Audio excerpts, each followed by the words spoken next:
Hello everyone, my name is Alitya Barasho and I am coordinating the Portuguese schedule at VMSIIHE. So we have signed an MOU with Turismo de Portugal where students from our institute visit Portugal in the month of May and students from Portugal visit us during the month of January, February, March, anytime. So they have arrived at our institute yesterday and today they are going to be touring the institute, seeing whatever facilities we have, and we planned a nice schedule for them.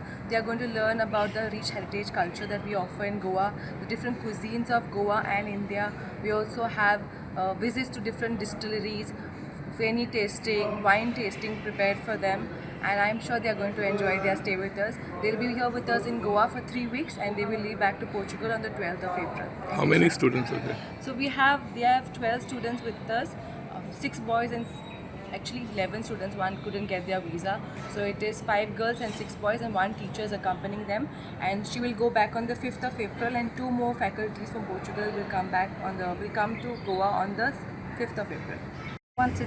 Are looking forward to know more about our ancient people, Portuguese people in Goa. What did they did here? What did they left to you?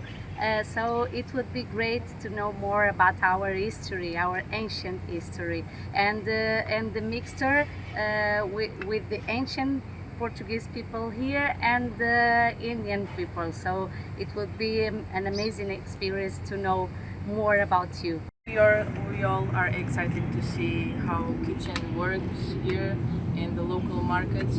I think it's really similar to Portugal, but we want to see the difference, right?